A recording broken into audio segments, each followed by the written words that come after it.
Bien, entonces, de nuevo les doy la bienvenida. Estamos aquí en este espacio provisto por el Departamento de Filosofía e Historia del Derecho de la Facultad de Ciencias Jurídicas de la Universidad Javeriana, en la que la estudiante Bonnie Alejandra Ramírez va a hacer la sustentación pública de sus resultados de investigación, resultados que ha titulado Deliberation of the European Parliament During the COVID Pandemic. Ese trabajo ha sido orientado por la profesora del Departamento de Filosofía e Historia del Derecho, la profesora María Clara Jaramillo, y el departamento ha dispuesto a otro profesor, así como la profesora María Clara, otro profesor que ha dedicado sus investigaciones a los temas de deliberación democrática, el profesor Felipe Rey, que es profesor de planta del Departamento de Derecho Público. Él ha sido, antes del anuncio de esta sustentación pública, ha sido un evaluador que, de acuerdo a las reglas nuestras, es un evaluador que tiene una reserva. Se consideran las reglas que este proceso se debe llevar como un proceso anónimo, tanto del nombre del estudiante como el nombre del evaluador. Y es hasta este momento en el que estamos en la presentación o sustentación oral que se descubre dicha reserva o ese anonimato. En ese sentido, quiero a quienes participan en la reunión exponerles las reglas de juego de esta presentación.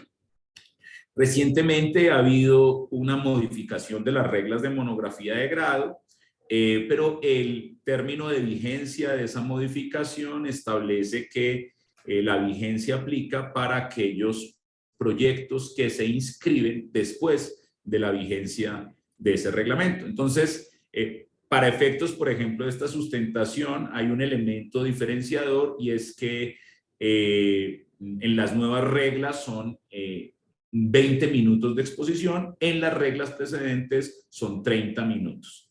Entonces, como lo estoy mencionando, el reglamento al cual aplica, como Bonnie Alejandra inscribió su proyecto antes de la vigencia de estas reglas, entonces tenemos el tiempo inicial, que son 30 minutos para su exposición.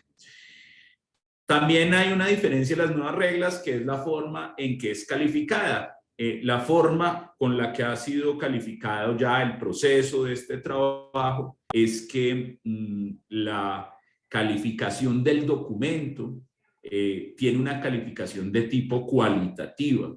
La calificación del documento tiene 3 tipos de evaluación, que es aprobado, aprobado con comentarios o solicitud de correcciones, o no aprobado. En este caso, ya a este momento de la sustentación, el texto ha sido aprobado, y esa es la calificación, reitero, del texto. Es una calificación de tipo cualitativa. Y lo que procedemos ahora en el viejo reglamento, que es el que rige esta sustentación, es a establecer una rúbrica que tiene el profesor Felipe, que tiene como finalidad hacer la calificación de tipo cuantitativa. Y en esa calificación cuantitativa, la rúbrica que tiene el profesor Felipe es una rúbrica que está dividida en 2 partes. El 50% califica la sustentación del estudiante con unos elementos, y es que haya un adecuado planteamiento del problema, haya un desarrollo de la metodología que se usó para desarrollar ese problema, y haya una adecuada presentación de los resultados de investigación. Para eso, la estudiante Alejandra tendrá 30 minutos, como lo expresé anteriormente, Y eso es la rúbrica, la evaluación sobre eso es el 50% de la nota final. Y la segunda parte está relacionada con las preguntas y comentarios que el evaluador le realice al estudiante. Entonces, yo quiero, pues para eso me tomo el trabajo también como de que el estudiante tenga muy claras las reglas de juego. Es muy importante que al momento de terminar tu presentación, Alejandra, estés atenta a comentarios y preguntas del evaluador, porque es en relación a esos comentarios y preguntas, las respuestas adecuadas que tú le brindes a esos comentarios, a esas preguntas, ese es el 50% que resta de la nota. Y así entonces, con una nota máxima de 5, estará es la forma en que está prevista para esta evaluación. Después de los comentarios, preguntas y respuestas que tú le hayas dado al evaluador y que es lo que en realidad está en juego en tu nota, como esta es una sustentación pública y a nosotros en el departamento nos interesa dialogar, conversar, crecer en el conocimiento que tú estás aportando para esta escuela de conocimiento. Entonces se abre a quienes asisten preguntas, comentarios, generar debates, contradicciones, etcétera, pues para de alguna manera esta es la forma en que los académicos celebramos la vida, y es que nace una investigación al mundo, y como nace una nueva investigación al mundo, nosotros leemos, comentamos, discutimos, dialogamos para hacer la fiesta del conocimiento, del pensamiento y celebrar estos diálogos que nos unen, esta posibilidad de crecer juntos, cultivarnos juntos a través del conocimiento. Y por eso, de antemano, te agradecemos, Alejandra, que nos ofrezcas tu trabajo, tu esfuerzo para poder entablar estos diálogos. Entonces, con esto dicho, vamos a iniciar la presentación. Yo no sé si te quisiera preguntar antes si vas a compartir alguna pantalla, Alejandra, vas a hacer alguna presentación. No, no soy muy amiga de las diapositivas, la verdad, porque siento que me distraen a mí y distraigo a los demás. Lo que sí es que quisiera preguntarles si prefieren que la sustentación la hagan en inglés o en español, porque la tesis la hice en inglés. Entonces lo dejo a discreción de ustedes. Yo me acomodo, pero lo que me digan. Yo no sé, el reglamento prevé que el documento será admitido en cualquiera de los idiomas que nosotros trabajamos también para la acreditación de la segunda lengua. Y yo lo dejaría a disposición del evaluador. En lo que, por supuesto que sí, Bonnie, en lo que te sientas más cómoda, por favor, adelante. Yo, por mí, español, inglés y hasta ahí, porque no sé y más. hasta ahí, hasta ahí, ya no, ya más Me gustaría allá, seguir favor. diciendo No. francés, alemán y todo. No domino. Entonces, español e inglés. Pues yo creo que en inglés, porque la escribí en inglés, entonces me es más fácil, como que tengo la estructura mental así. Ahora, las preguntas, pues en español o en inglés, si les parece bien. Perfecto. Nos parece bien, entonces pasamos, entonces yo empiezo a contabilizar los 30 minutos a partir de este momento. Tienes la palabra, Alejandro. Okay. So my research project is named Deliberation of the European Parliament during the COVID-19 pandemic. In this sense, I would like to make a brief introduction of how my presentation will be structured. First, I would like to explain the theory remarks. So the theory which I framed my analysis, as we would like to call this with my thesis director, is our glasses chapter, is the base, and I would like for you to take this chapter and read it and go through the whole project through that theory remarks. The second point I will address is the structure of the European Union and its decision-making process. The third step will be to explain and share with you the case of study I chose to apply this theoretical framework. And the fourth will be the conclusions that I decided to divide in both theoretical and practical, because I think we cannot mix both. And the fifth point will be like the exchange of views and the questions you may have. So first, I decided to address this research project under the frame of the deliberative democracy theory, which is a theory that is framed under a model which actors are willing to yield to the force of the best argument. However, to better address this theory, I took as a principle and as a starting point the Arendt Liebhardt constitutional theory. So in this sense, I will start by that point, and then we will link both theories.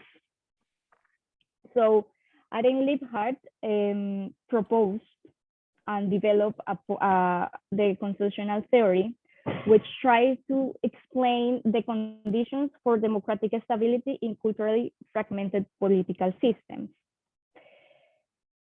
This theory basically is based on a hypothesis in which he proposed 4 institutions that, in his view, will increase this fragmented political system to reach democratic stability.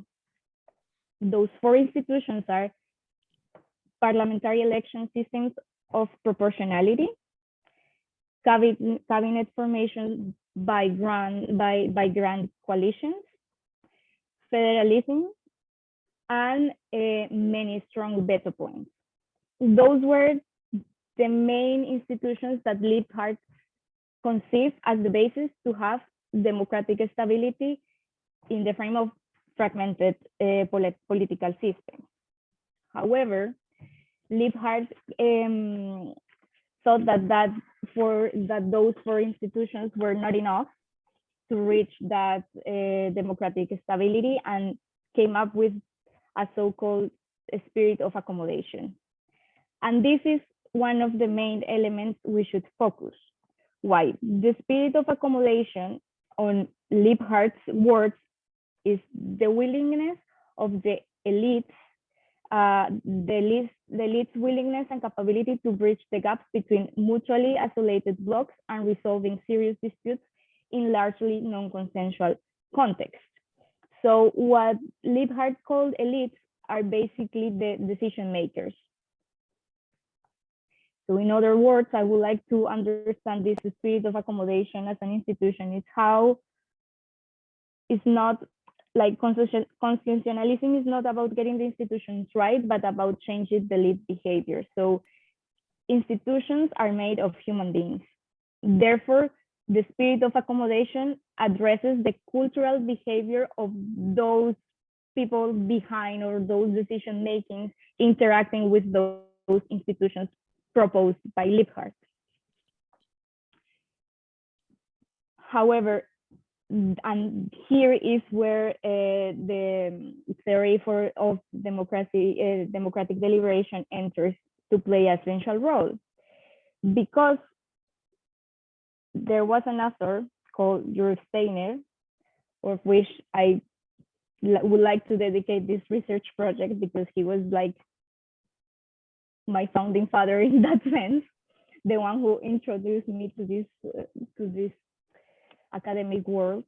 So Steiner said that Liebhardt's spirit of accommodation concept was very ambiguous. It was like had like a conceptual ambiguity in it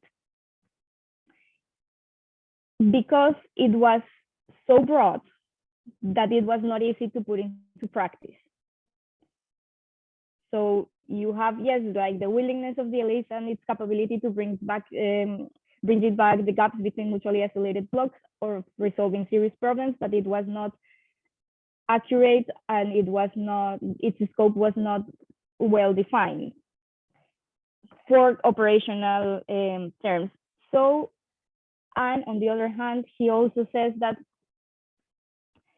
the spirit of accommodation cannot be simply a synonym for deliberation because it contains very strong bargaining elements, and both deliberation and bargain elements cannot be or should not be addressed in the same way, but rather should be distinguished.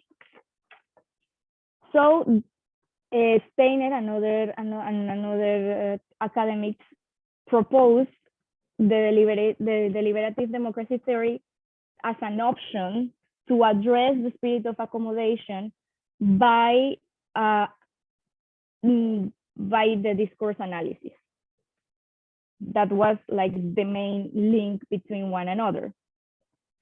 In this sense, I would like to introduce to you in the best way I can what the theory of deliberative democracy is. So it's a discourse, it embraces the discourse analysis, and it was based on Jürgen Habermas' concept of deliberation. Let's say that I will start with the classical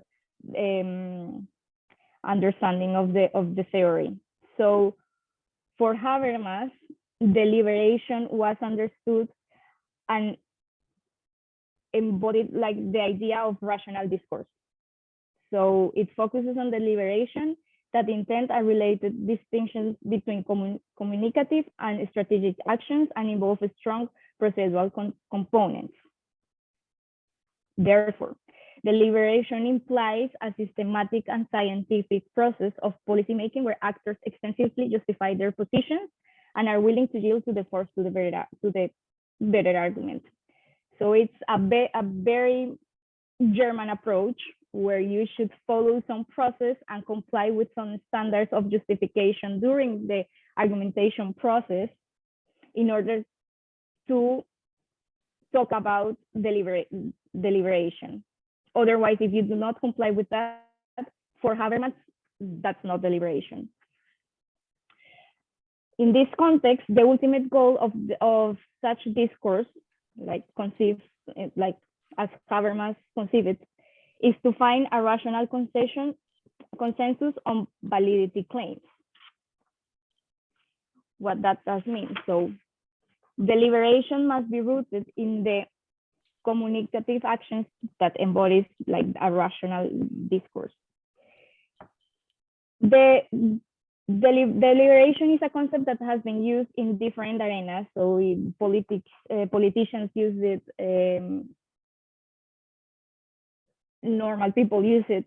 So some academics, as again Steiner, brought two types of deliberation to simplify and trying to broaden a little bit the scope.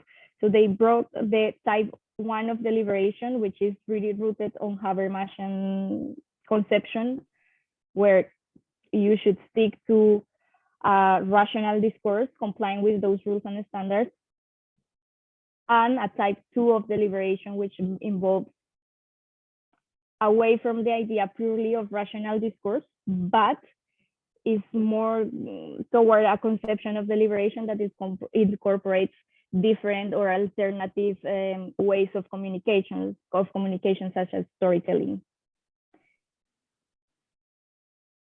There are critics for both types of deliberation. For type 1, for example, truthfulness is a key element, but some academics says like, look, it's not possible to assess whether you are being truthful or not. And really difficult to measure that. On the other hand, with type 2 of deliberation, one of the main criticisms is that it could become so broad that it will be impossible as well to assess or differentiate what is deliberation and what's not, because then storytelling or other kind of communication ways will be considered as well as deliberation. However, for the purposes of the current research project, which is to measure the level of deliberation, the European Parliament's Committee for Environment, Public Health and Food Safety, but for now we will call it ENVI because it's easier and shorter. The Initiative on Shortages of Medicines in the EU, I will apply type of deliberation too, because it's more flexible. In that order of ideas, I would like to highlight key components or key elements that I took into account when doing the research. And those elements are justification, which means a rational, logical, and elaborated way of constructing or building an argument. The element for common good, respect, public openness, and the force of the better argument. All those elements are rooted in the classical deliberative democracy theory, but the way of applying it will be more flexible considering type 2 of deliberation. Now I would like to address deliberation in parliaments. So the deliberative democracy theory is a branch of a discourse theory within the parliamentary procedure, and deliberation is like the key for the legitimation of decisions, if I may say. So in this respect, wait a second.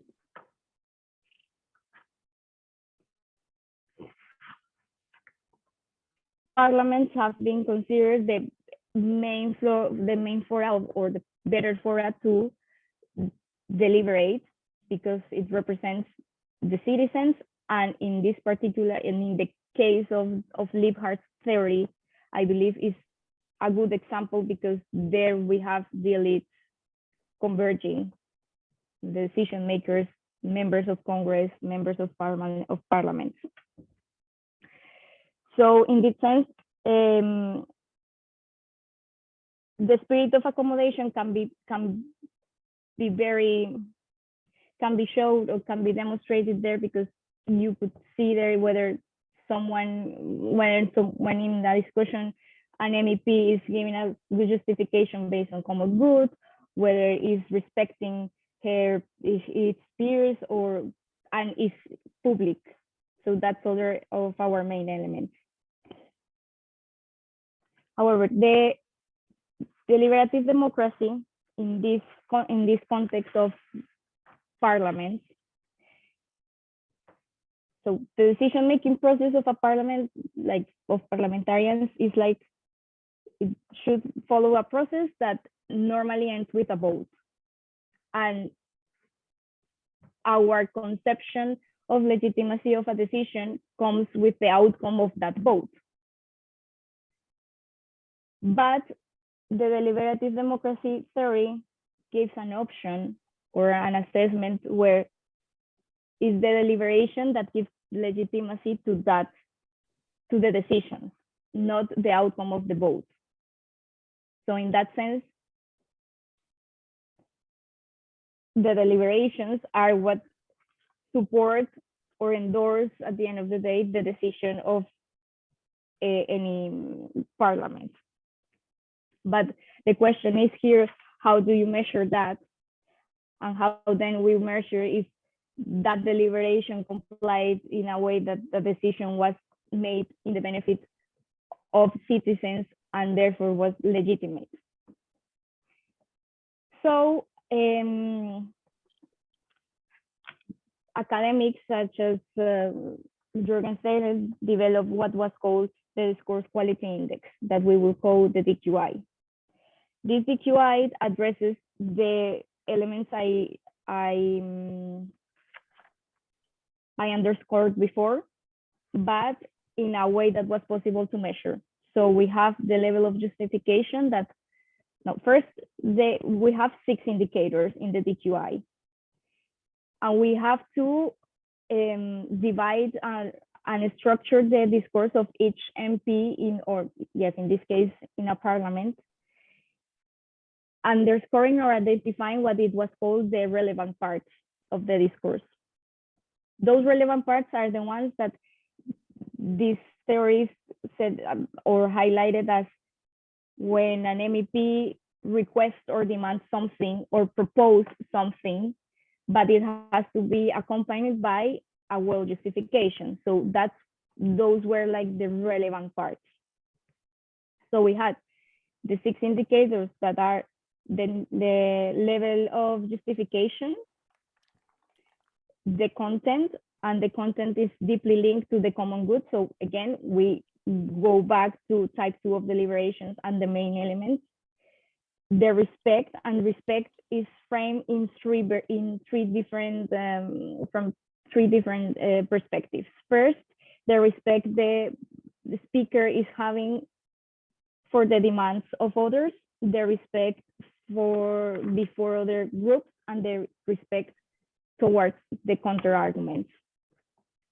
The 6th element is the constructive politics. So here what they are measuring is whether the speakers sit on their position or submit alternatives, or if they yield for the force of the very argument or not, if the speaker changed his mind or not towards the argument of the other. The DQI, I started applying the DQI throughout the thesis, but for me it's very difficult because the relevant parts make it are not flexible enough to take into account other parts of the discourse that were not necessarily having a demand or asking or proposing something. And that's why we decided to apply the deliberative transformative movement that was developed by Maria Clara, that is like the continuation of the DQI. So the DTM has the basis of the DQI, so the 6 indicators, let's not lose mind of that, but is more flexible. So instead of applying strict categories, it created like a flow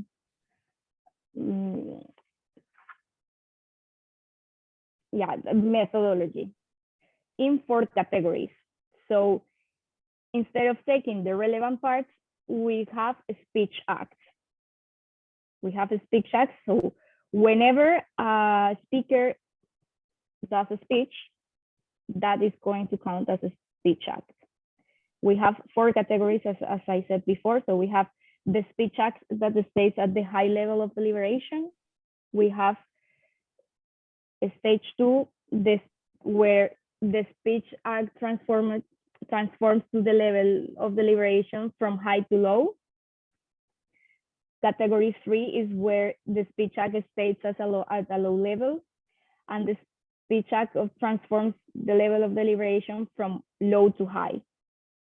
So it's not framed in strict categories of numbers, but it's rather just, as I said, let the conversation flow. So that's the methodology and the indicator I apply, not the DQI, which took me longer in the drafting of the thesis.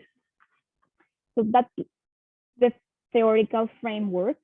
And now I would like to briefly go into the structure of the European Union, the role of the European Parliament, and the case of story. So the story of the European Union goes back to 1950, where Robert Schuman made a declaration calling for the construction of a community of the steel and coal community between France and Germany. In principle, the European Union started its roots in a very economic and trade driven integration project, but it started to develop. But I must say that first,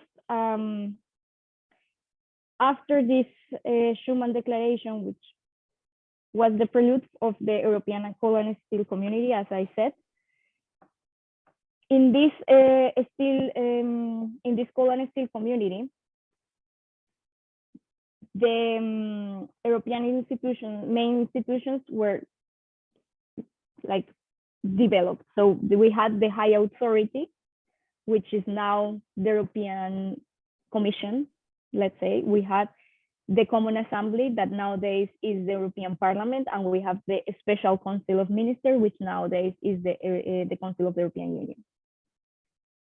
That is important because those three institutions evolved with time, but remain, like its foundation remained the same. So briefly, the European Commission is in charge of all the policy making of the European Union. So its main task is to take care of the European Union interests as a whole. In that sense, since it's an institution in charge of taking care of the EU interests, is in its faculty to have the right of initiative. And this right of initiative is that it says more or less that is the European Commission the one that should present the main legislative initiatives and the main regulations. So those came from the European Commission. That was conceived as such since the beginning. The most changes came in with the Lisbon treaties, where the Council of the European Union and the European Parliament evolved, and we came up with the so-called legislative ordinary, bueno, el proceso legislativo ordinario, sorry. So then we have the European, the Council of the European Union represents the interests of the member states. So in this integration project, the member states interact with, are represented in the European Council, in the Council of the European Union, sorry. And on the other hand, we have the European Parliament, which is the only institution that represents the European citizens as such. In the 70s, the European Parliament members were elected by universal suffrage. So that's a huge development, because in its early beginnings, the European Parliament was made up by national parliamentarians representatives. But as the European Union evolved and the integration project grew, then we needed more, let's say, like democratic representation. In this sense, then we have the European Commission, who is like the executive power, if I may say so, and is the one leading the public policies. We have the Council of the European Union, which represent the member states' interests, and we have the European Parliament, which represents the European citizens' interests. The Lisbon Treaty put in the same footing the European Parliament and the Council of the European Union. Both are co-legislators, which means that they need to more or less work together to find final solutions throughout the decision-making process. However, yes, we said that the Commission had the exclusive power of the right of initiative, but since the evolution of the European Parliament evolved so much throughout the years, in the Lisbon Treaty, there was, in the Lisbon Treaty, there is an article, Article 225, which basically represents gives like the parliament a so-called right of initiative in brackets, let's put it like that. So this article gives the parliament the possibility to call on the European Commission to legislate in a certain manner. Why I do believe this is a kind of a right of initiative for the European Parliament, because the Commission is obliged to respond either with a legislative proposal on the field of concern of that initiative that the European Parliament is calling for, or give enough and justify reasons why the Commission is not foreseeing such initiatives. In case the Commission do not comply with that, the European Parliament has two options. If it is not satisfied with the decision of the Commission, then it could bring this to the European Court of Justice and let the court decide. But on or the other hand, if it is not enough, and it is that the reasoning was not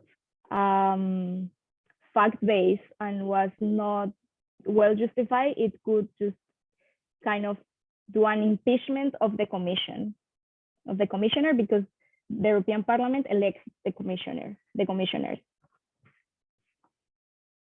I think this is a really strong article that brings a lot of power to the European Parliament and a real voice as a representative democracy that the European Union intends to materialize through the European Parliament role. Now, going back to the theoretical considerations and going back to our constitutional theory of Liebhardt, I chose the European Union and the Parliament in particular because I do believe that, and other theories may agree with me. I agree with them because I'm in the early days of this kind of research. So for me, the European Union to comply with those four institutions that Liebhardt proposed. First, we have parliamentary election systems based on proportionality. So the European Parliament is elected, and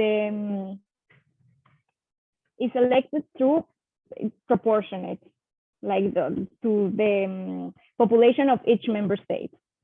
Second, we have cabinet formations by grand coalitions. So that's in the specific case of the European Parliament, you cannot have any decision if not by coalitions, and the Commission, for example, needs also to have coalitions among member states and political groups. We have many strong vetoes in the European Union. Most of the decisions need to be made by consensus. Few exceptions, we can take decisions based on qualified majority. The main arguments of some of the theories that do not agree that the European Union comply with Liebhardt's conception of the constitutional theory is with regards to the elites and the decision makers. So we come again with the spirit of accommodation. And then again, that's why it's important, the deliberative democracy theory. I see that I don't have any more time to explain the case of study. And I do have to say that it would be very useful if you could say beforehand to us as students, how much time do we have to do the presentation, so we could better prepare it for the, for the evaluation. Because I was not told that I had 30 minutes or 20, but okay. So I think that my time is up, so I'll stop here. Bien, el tiempo se ha cumplido. En relación a tu comentario final, pues son las reglas que tú tienes desde el día 1 que entraste a la universidad. Es un reglamento que incluso ha sido modificado, como lo anunció al principio, para 20 minutos. O sea, son unas reglas que desde el momento de inscripción del proyecto, tú cuentas, allí están las reglas, de cuánto tiempo se requiere, y pues nosotros suponemos que pues, los estudiantes leen los reglamentos que están a disposición de ustedes. Muy bien, procedemos entonces a continuación a escuchar al evaluador de este trabajo. Muy bien, muchas gracias. Yo aquí estoy tratando de organizar mis apuntes después de esta presentación de Bonnie tan estimulante y que genera tantos pensamientos acerca de estos temas. Bonnie, yo voy digamos, voy a ir hilando algunas reflexiones y al ritmo que lo haga, iré también lanzando preguntas, que creo que es lo que se espera en esta etapa de la sustentación. No sé cuánto tiempo tengo, Juan Felipe, 5 minutos por ahí. No, tienes todos los comentarios que consideres Perfecto. importante. Lo más importante, la recomendación es sobre todo para la estudiante, y es que tome atenta nota de comentarios o preguntas, porque es en ese escenario que va a ser el 50% de la evaluación. Es la rúbrica, como lo expliqué, está en relación a la capacidad de respuesta adecuada que el estudiante tiene frente a comentarios y preguntas del evaluador. No Muy bien. tienes el límite de tiempo, Felipe. Fantástico, Juanfe. Bueno, muchas gracias, muchas gracias. Y muchas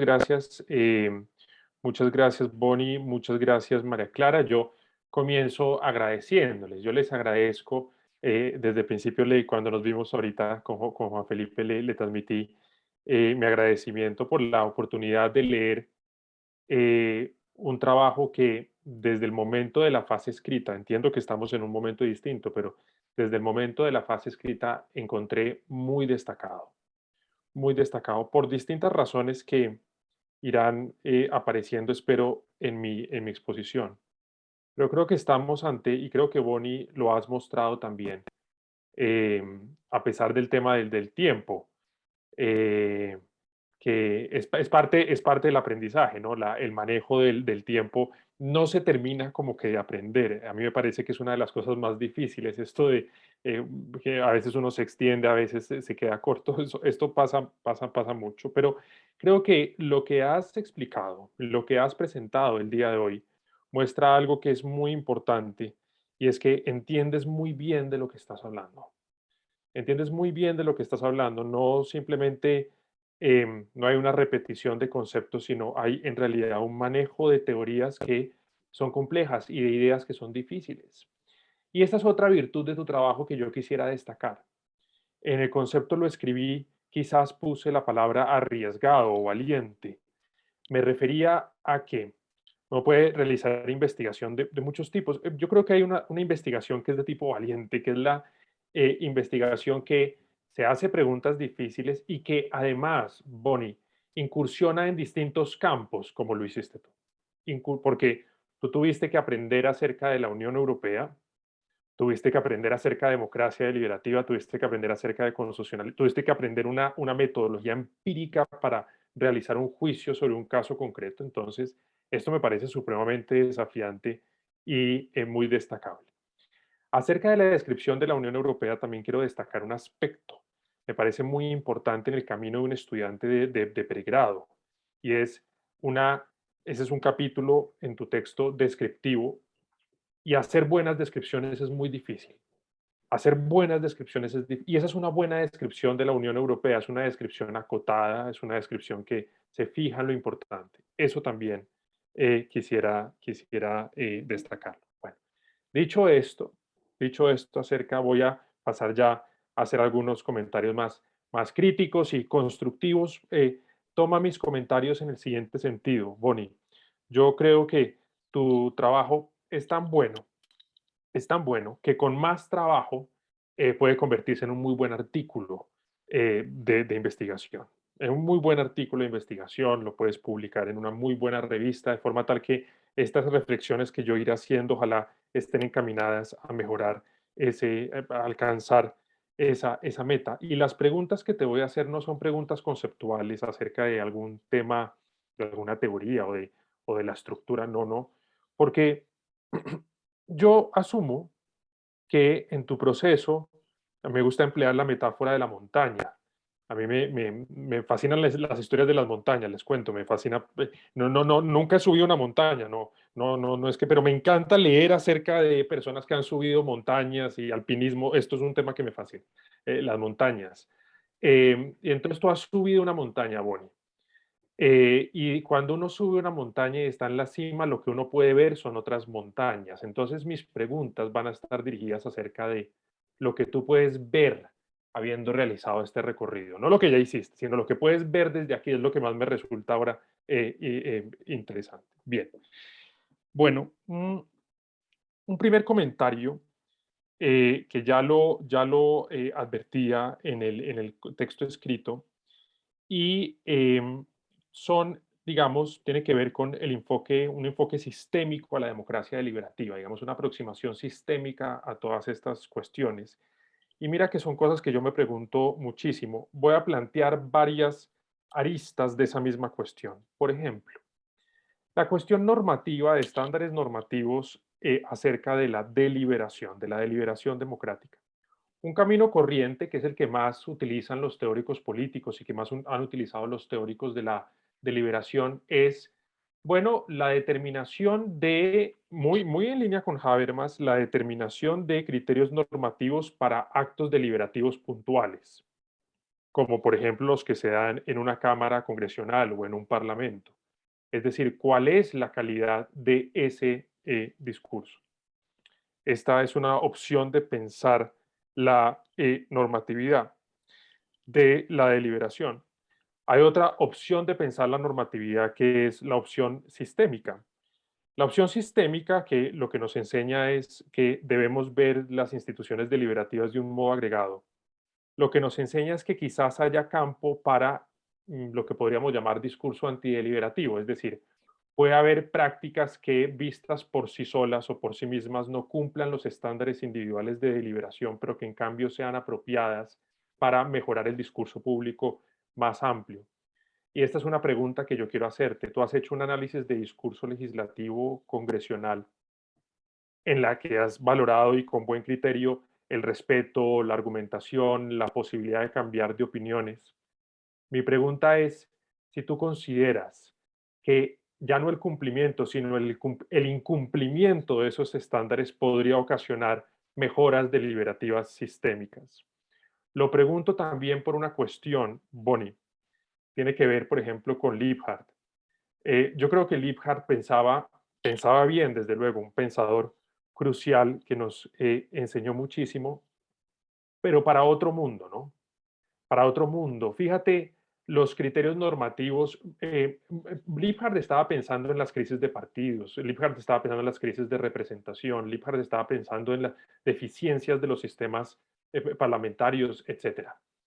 Pero hoy tenemos que pensar desde un punto de vista deliberativo y político en otros problemas.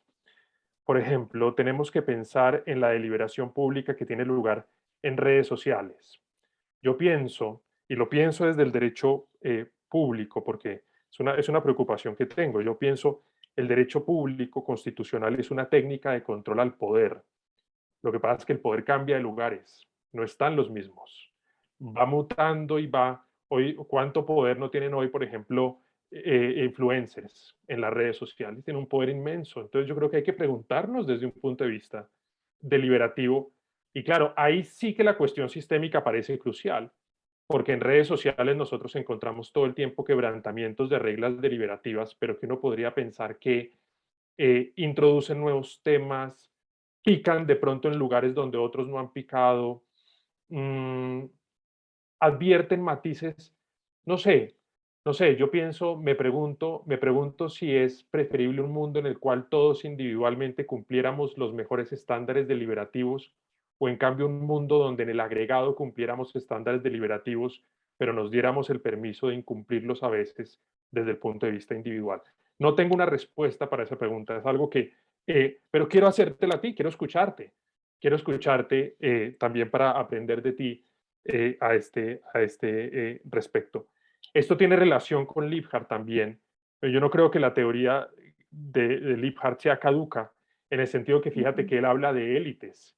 Pues las élites son modificables, hay élites que cambian, hay nuevas élites, viejas élites, lo que antes pensábamos que eran los débiles hoy pueden ser los fuertes pasan a ser débiles. Eso todo el tiempo está mutando y hay que tener la flexibilidad mental para advertir esos cambios también y que se producen en todas las sociedades. Entonces, esa es una como un primer, sé que es un tema amplio, pero eh, quiero preguntártelo al alcance, si tú crees que hay un alcance sistémico que pueda variar nuestra comprensión normativa acerca de la deliberación. Bien. Lo segundo que quisiera preguntarte, también de forma franca, es que escucharte hablar acerca de las limitaciones que crees que tienes o que encontraste o que intuyes que pueden tener metodologías empíricas para evaluar la deliberación, es decir, ¿tú qué dificultades les encuentras? ¿En qué crees que podrían ser mejoradas o modificadas? Y creo yo, la deliberación es algo, entre otras cosas, la deliberación tiene una cosa muy hermosa y es que tiene como un lado oculto, como una zona desconocida que nunca podemos tratar de entender. Que fíjate, tú hablas de storytelling, otros hablan de emociones, otros, María Clara nos ha enseñado acerca de la transformación, fíjate. Siempre la deliberación, y por eso es un tema tan atractivo, por eso es tan atractivo, por esa riqueza inmensa y esa suerte de inconmensurabilidad, digamos, también que tiene y la dificultad para comprenderla. Mi pregunta es acerca de las limitaciones de las metodologías empíricas para la comprensión de esos lados oscuros de la deliberación. Un lado oscuro también, volviendo a lo anterior, puede ser las prácticas antideliberativas. Eso puede ser un lado oscuro también. No oscuro, no me refiero a malo o negativo, no. Me refiero en el sentido de desconocido, nuevo, que no acabamos de entender. Bien, esa sería mi segunda pregunta, una pregunta acerca de las limitaciones. Mi tercera pregunta tiene que ver con la Unión Europea. Y primero yo destaco, bueno, olvidé decirlo, me parece fantástico, Bonnie, que lo hayas escrito en inglés. Me parece fantástico me parece fantástico que lo hayas presentado también. Eso también eh, eh, me parece valiente, me parece que muestra un esfuerzo enorme y que también te va a facilitar insertarte, digamos, en unas literaturas internacionales que en su mayoría están en inglés. Porque quizás esto no lo dije al principio, otro atributo que tiene tu trabajo es no solamente que es novedoso desde el punto de vista de la deliberación, sino que también es novedoso desde el punto de vista específico del tema que has elegido, que es la deliberación relacionada con el COVID. Yo creo que esta es una nueva línea también. El COVID se ha vuelto una nueva línea de trabajo en muchos temas, los temas de pandemia, y desde luego también en la deliberación tenemos que tratar de entender qué pasó desde el punto de vista argumentativo ideológico en los tiempos de la pandemia. Es decir, por ejemplo, cómo se justificaron decisiones públicas que en momentos de normalidad no habríamos estado dispuestos a aceptar. Eso me parece muy interesante. Cómo la justificación cambió o quizás no cambió en tiempos de excepcionalidad. Esto creo que es un tema también para trabajar en el futuro. Bien, pero lo otro que quiero destacar es el tema de la Unión Europea. La Unión Europea es un lugar de, digamos, para el estudioso, es un lugar siempre de aprendizaje. Es un lugar, pues un lugar que tiene, digamos, estructuras institucionales muy diferentes, tú lo has explicado, no es la separación de poderes de los estados, hay cosas distintas. Y también es un lugar de innovación. Ahora, por ejemplo, hace poco vi que ya el Parlamento Europeo, me parece, ha tomado la decisión de constituir una asamblea ciudadana permanente en la Unión Europea, una asamblea ciudadana conformada por ciudadanos escogidos de forma aleatoria. Hay que ver cómo resulta, digamos, ese experimento. Desde luego es algo que puede salir bien o puede salir mal. Puede salir mal como han salido mal muchas instituciones que se han ensayado en los últimos 250 años. Puede salir bien también.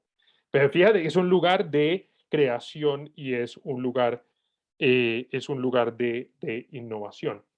Y la pregunta que tengo es acerca del Parlamento Europeo. El Parlamento Europeo, como tú muy bien lo has señalado, en una estructura interesante de representación múltiple que tiene la Unión Europea, que tiene digamos, no tiene la aspiración que tienen los Estados-nación, en donde creímos que todos podían representarlo todo, que fue un error. Esto de el presidente simboliza la nación, pero también el Congreso nos representa a todos, pero también los jueces fallan a nombre de la nación. La idea de que todos representaban todo es muy problemático desde el punto de vista de la representación. La Unión Europea no, la Unión Europea desde el principio fue franca y dijo, aquí unos representan unas cosas y otros representan otras. Aquí hay variedad en la representación. El Parlamento es el representante de los ciudadanos. Y la pregunta que tengo es la siguiente, y es el vínculo que tú encuentras entre la deliberación intraparlamentaria en la Unión Europea y la deliberación extraparlamentaria vinculada con el Parlamento Europeo. Creo que es uno de los problemas, digamos, que hay en la Unión Europea. Es decir, puede haber deliberaciones sustantivas, robustas, internas, que no se pueden reflejar en el sujeto representado del Parlamento, que es la población europea. Quisiera también escuchar tu opinión al respecto. Si coincides o no coincides con esta crítica, si crees que es un déficit real. Hay autores también que han propuesto, digamos, que creen que es una apreciación algo exagerada, pero quisiera escucharte al respecto, porque desde luego de esta respuesta también depende la valoración que realicemos de la deliberación, porque si la respuesta es que hay un déficit en el vínculo representativo, pues deberíamos priorizar formas de deliberación enfocadas a la relación entre los ciudadanos y el Parlamento, más allá de lo que sucede dentro del propio Parlamento, que pueden pasar maravillas ahí dentro, pero si afuera no hay ningún tipo de comunicación, etcétera, pues entonces hay un problema grave que tiene la Unión.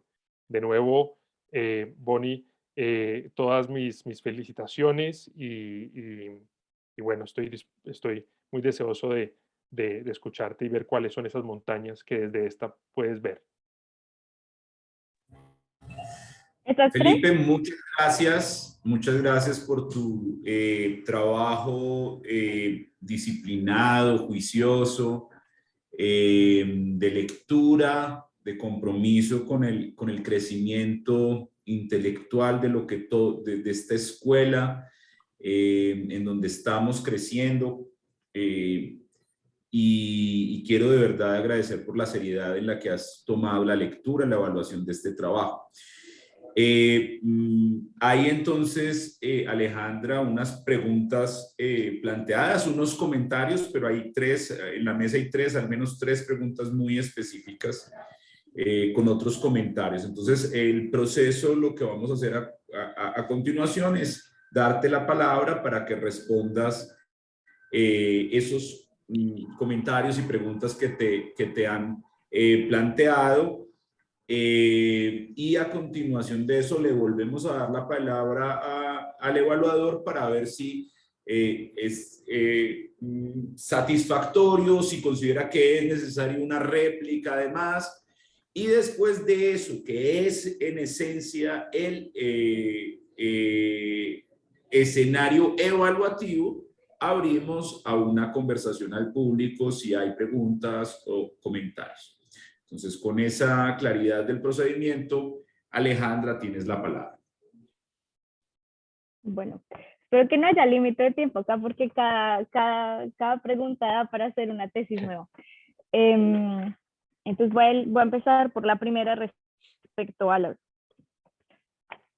estándares de deliberación y como este enfoque sistémico de la democracia deliberativa a la que hacía mención Felipe.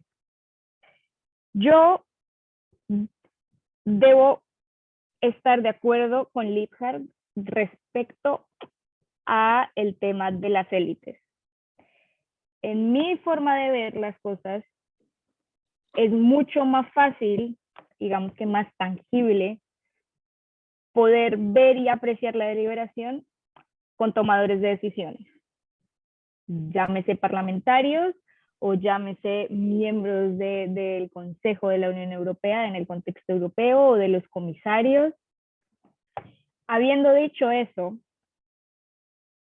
lo que sí considero es que debe haber O sea, esas élites y esas personas que llegan a ser tomadores de decisiones tienen que tener una formación deliberativa previa.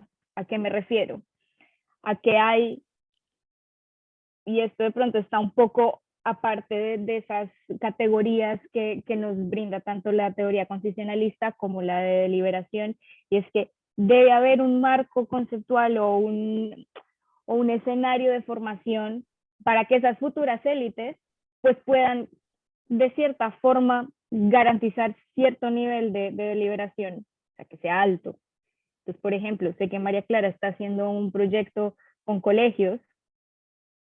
No quiere decir que todos los estudiantes que participen en esos proyectos de deliberación van a llegar a ser parte de esas élites, pero algunos sí que van a llegar a ser parte de esas élites. Los que no lleguen a ser tomadores de decisiones van a poder juzgar el nivel de deliberación y van a poder mirar ese contexto desde otro punto de vista gracias a esa formación previa.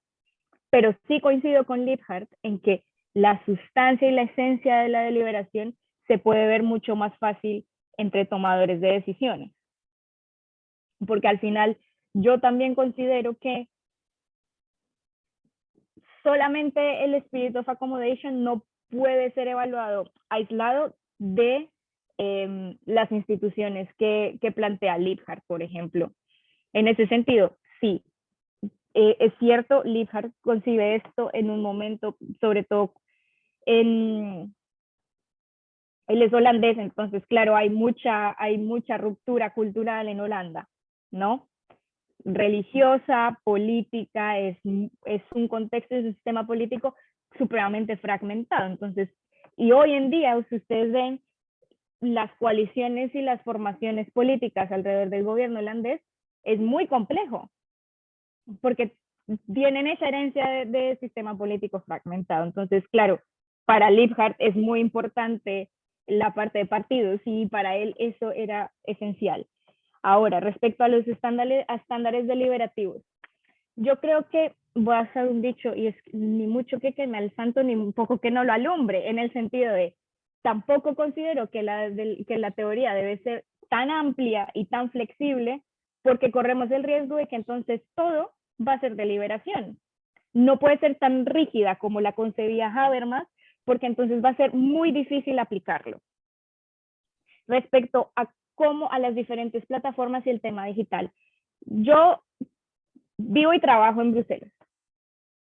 Entonces, estoy en un lugar donde la Unión Europea desde los 90 se tomó la decisión de ser como su posicionamiento geopolítico y su potencia de ser como una potencia de regulación. Hace 2 meses, o si no estoy mal, se aprobó una cosa que se llama el Digital Service Act. Hablando del tema de redes sociales y todo eso, lo que busca es poder regular a los servicios digitales para poder abordar los fake news y el hate speech, sin poder violar las libertades de los ciudadanos, porque entonces, claro, iría en contra de los mismos valores de la Unión Europea. Y para mí esa es una demostración de que es posible tener flexibilidad, pero también ser rígidos donde se debe ser rígidos. O sea, y creo que esto no lo enseñan en el primer semestre de Derecho. O sea, mis derechos llegan hasta donde empiezan los del otro. Y lo mismo creo que debe aplicar en el ámbito de la deliberación. Espero que eso haya podido responder la primera pregunta. Respecto a la segunda, y creo que va muy unida también a la primera, porque la flexibilidad y la rigidez necesariamente están ligadas a las metodologías empíricas. Yo encontré dificultades, claro, el DQI estaba muy ligado a las instituciones y la concepción clásica de Habermas, de la teoría de democracias deliberativas. En ese sentido, las categorías que él proponía, que el DQI proponía, eran rígidas, o sea, te decían, el interlocutor hace una propuesta y hace una demanda al otro, y ¿será bien justificado? ¿Será justificado? No es justificado si no doy una motivación de por qué estoy pidiendo eso. Es justificado más o menos si doy una razón o un argumento que soporte esa petición. O será una justificación sofisticada si uso 2 o más argumentos que soporten esa petición. En ese sentido, pues es muy limitado, o sea, te limita el discurso y muchas veces, sobre todo, pongámonos a pensar en la guerra que tenemos ahorita en Europa, hasta la guerra rusa en Ucrania. A veces es muy difícil poder, o sea, tener 3 y 4 razones que justifiquen una propuesta. Pero no quiere decir que no se esté justificando adecuadamente. Entonces, en ese sentido, me parece muy complicado como que la metodología se ciña a la visión clásica y rígida de la democracia deliberativa.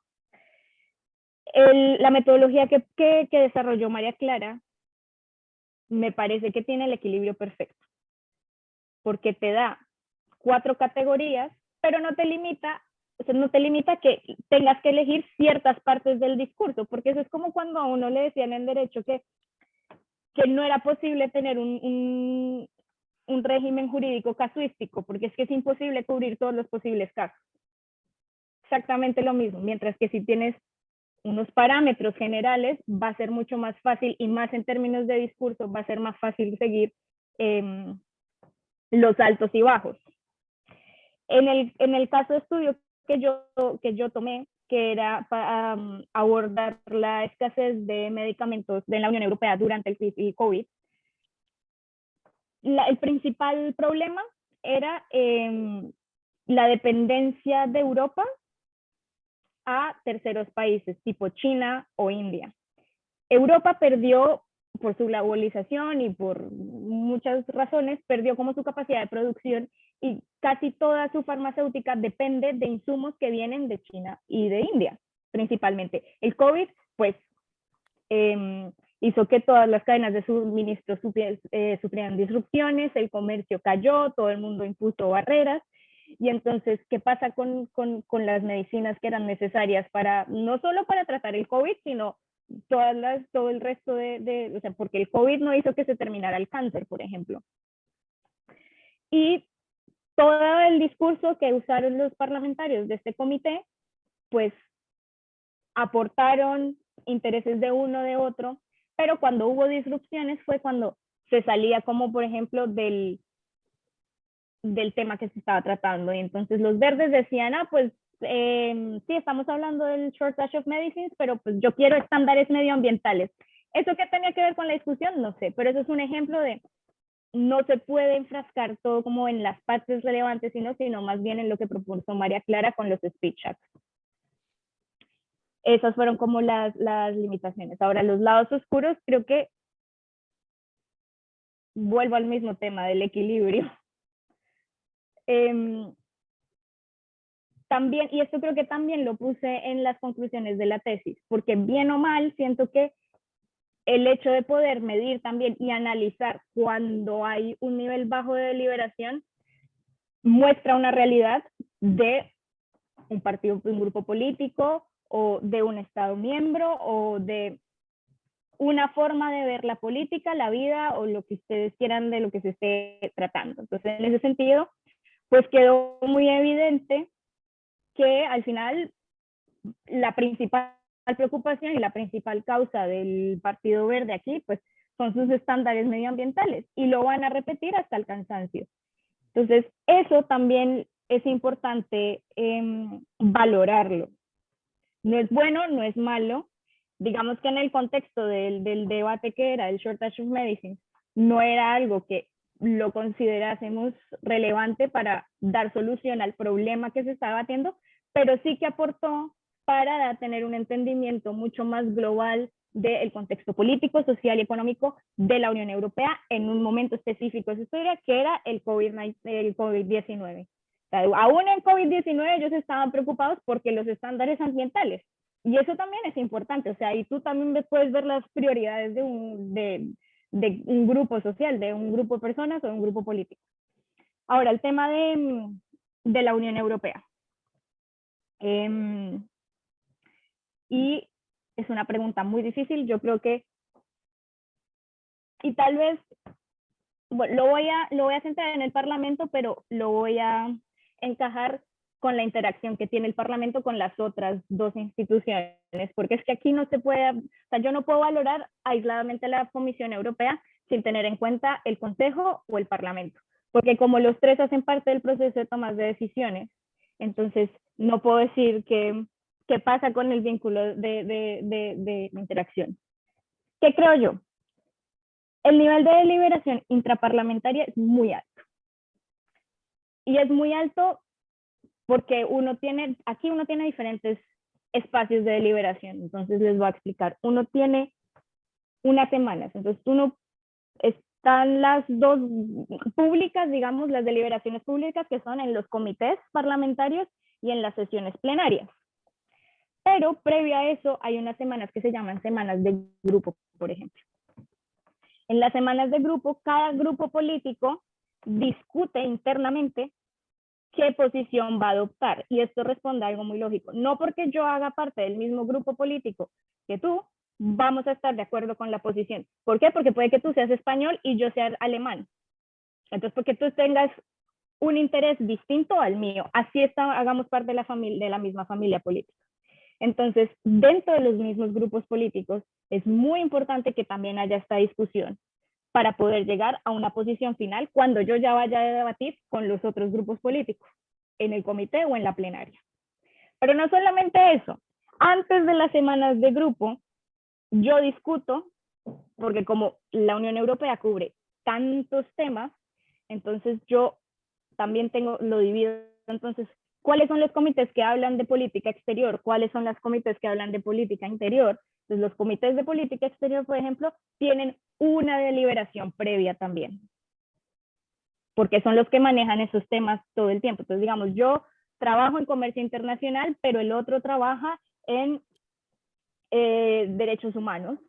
Y puede que yo, en mi interés de proteger la posición de mi grupo en comercio internacional, pues esté vulnerando los derechos humanos en una región, qué sé yo. Ha pasado muchas veces. Por ejemplo, si yo quiero firmar el acuerdo comercial con Vietnam, los de derechos humanos de mi mismo grupo no están de acuerdo, porque dicen, pero ¿cómo vamos a firmar con un país que no cumple con los máximos estándares laborales, por ejemplo? Entonces, ahí entre comités también es necesaria la deliberación. Por eso yo creo que la deliberación intraparlamentaria sí es muy fuerte. Ahora, la extraparlamentaria, y aquí lo tengo que unir no necesariamente con qué relación yo tengo con los parlamentos nacionales, sino cómo, yendo a lo básico, cómo me relaciono yo con la Comisión Europea y con el Consejo. Sobre todo con el Consejo, porque es con el que yo tengo que tomar decisiones. El Parlamento Europeo, como se concibe en su principio como un cuerpo de consulta, entonces no se le toma muy en serio. O sea, el Parlamento Europeo siempre está como esa mamá que da y da cantaletas, y entonces, ay no. O sea, tú no puedes tomar decisiones porque no tienes iniciativa legislativa, pero tampoco tienes poder realmente en tu Estado miembro, porque pues no eres ministro, o sea, tú representas ahí como algo que se llama ciudadanía europea, que todavía no entendemos muy bien qué es eso, pero ahí está. En eso sí creo que falta fortalecer mucho más, sobre todo la interlocución. Primero, la interlocución que hay entre las instituciones y el respeto que debe tener el Parlamento como representante de los ciudadanos europeos, lo que sea que ellos quieran entender como ciudadanos europeos. Lo segundo, que creo que es la gran falla de la Unión Europea, en general, de las tres instituciones, es que lo que se discute y pasa en Bruselas, se queda en Bruselas, y por eso lo dicen que es la burbuja de Bruselas, porque los ciudadanos de a pie ven Bruselas por allá lejísimo, ahí sí, como dice Liebhardt, unas élites que toman decisiones, pero que conmigo no hablan. Por eso Ursula von der Leyen y no me acuerdo qué presidencia del Consejo estaba en mayo del 2021, crearon el Conference of the Future of Europe, que es lo que le viste leer esta semana, y lo que hicieron fue como un piloto donde llamaron a los ciudadanos europeos random, esto fue aleatorio, y los llevaron durante un año a tener discusiones en los diferentes, de lo que quisieran, como quisieran construir ellos un proyecto de integración europea durante un año en Estrasburgo. La clausura fue el 9 de mayo, que se celebra el Día de Europa, porque fue el día que Robert Schuman hizo la declaración, y salieron 3 temas muy importantes. Y voy a anclar esto con el tema del COVID-19 y por qué a mí me interesó hacer abordar el caso de estudio que abordé. Y es que en ese caso de estudio, la resolución, la iniciativa, el reporte pedía que la salud fuera o pasara a ser competencia de la Unión Europea, porque actualmente no es competencia de la Unión Europea, sino que hace parte de la competencia de cada Estado miembro. Y eso fue una petición que se hizo. La comisión contestó que ellos ya estaban desarrollando una estrategia farmacéutica donde se incluían ciertos puntos. Para que pase algo a competencia de la Unión Europea, pues necesitas que todo el mundo esté de acuerdo y muchas veces se necesita un cambio en los tratados. Esto fue uno de los puntos más importantes que salió de ese Conference of the Future of Europe. Hubo una petición casi en todos los ámbitos donde se pedía a Europa que, por favor, el tema de salud pasara a ser competencia de la Unión Europea.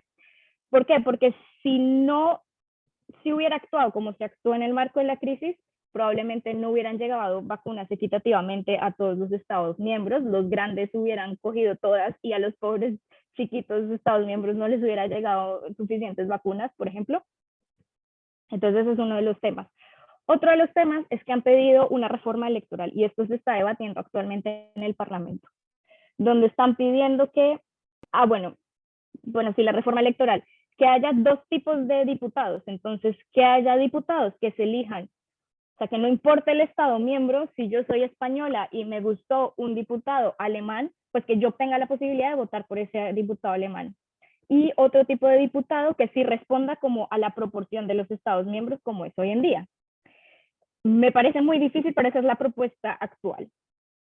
Y otro de los temas que también pasó en ese Conference of Europe, o esa petición que hicieron los ciudadanos europeos, esta vez sí, los ciudadanos, es que el Parlamento tiene que tener iniciativa legislativa, más allá del artículo 225 del Tratado de Funcionamiento de la Unión Europea.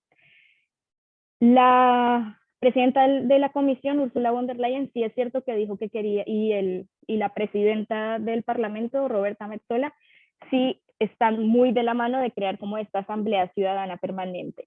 El tema y digamos que las discusiones que se están dando hoy en día, con las cuales concuerdo, es, bueno, uno no puede traer a la ciudadanía a deliberar por deliberar, o sea, ¿cuánto de estas recomendaciones van a influir realmente en el proceso de tomas de decisiones? Porque puede, esto sí es a título personal, a mi forma de ver, uno no puede entusiasmar a la gente con que sí te vamos a escuchar y después yo igual en mi infinita conocimiento de política pública como comisión y con lo difícil y complejo que es la Unión Europea, pues hago otra cosa y no tengo en cuenta tus propuestas, porque entonces así pues vas a frustrar y desilusionar a la gente. Entonces creo que tienen que pensarse muy bien cómo va a estar constituida esta asamblea ciudadana permanente y qué injerencia va a tener en la toma de decisiones, porque si no tiene una injerencia en la toma de decisiones, pues me parece que es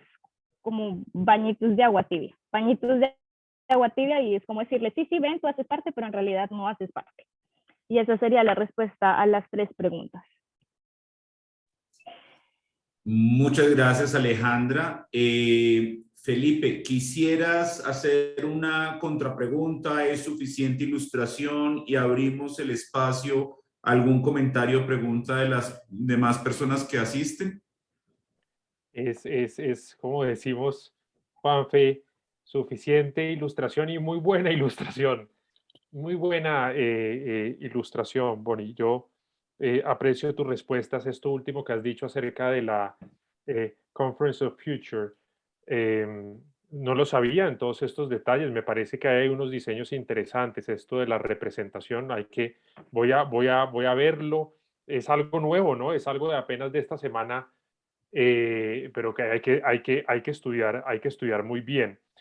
Yo creo que has identificado el principal problema del enfoque sistémico, lo has dicho perfectamente, y es que todo puede ser deliberativo. Esto es un problema. Esto es un problema que tiene el enfoque. Y es un problema que hay que pensar, hay que pensar muy bien. Quizás discrepo contigo entiendo y quizás no discrepo, porque quizás simplemente sea que podemos definir de forma distinta tomador de decisión. Yo creo que la deliberación pública es crucial en tomadores de decisión, pero también en momentos de no tomas de decisión, de no tomadores de decisión.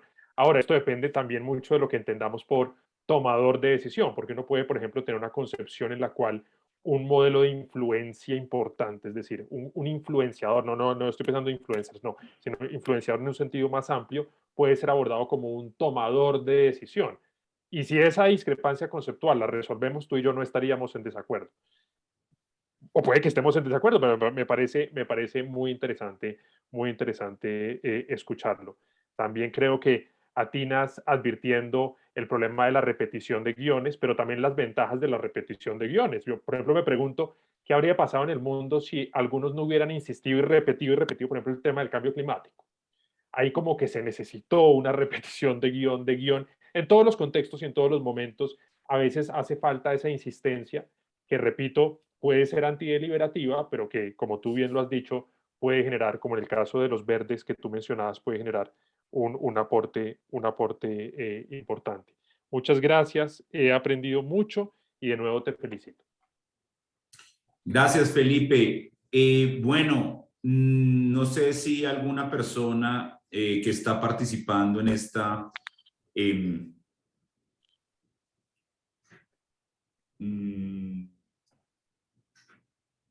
perdonen un segundo, es que se me está...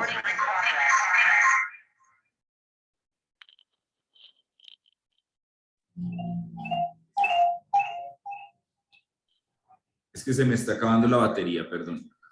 Y creo que ya lo solucioné. Bueno, Sí, entonces tenemos... estás doble, mira. Sí. Pero no Estás se oye, pero cuando se oye bien. Se oye bien, perfectamente. ¿verdad? Listo. María Clara quiere hacer un comentario, pregunta.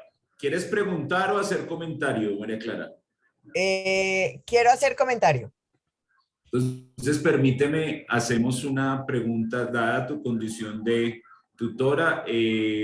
A mí no veo más manos levantadas. A mí me gustaría, a propósito de un comentario que nos plantea Felipe en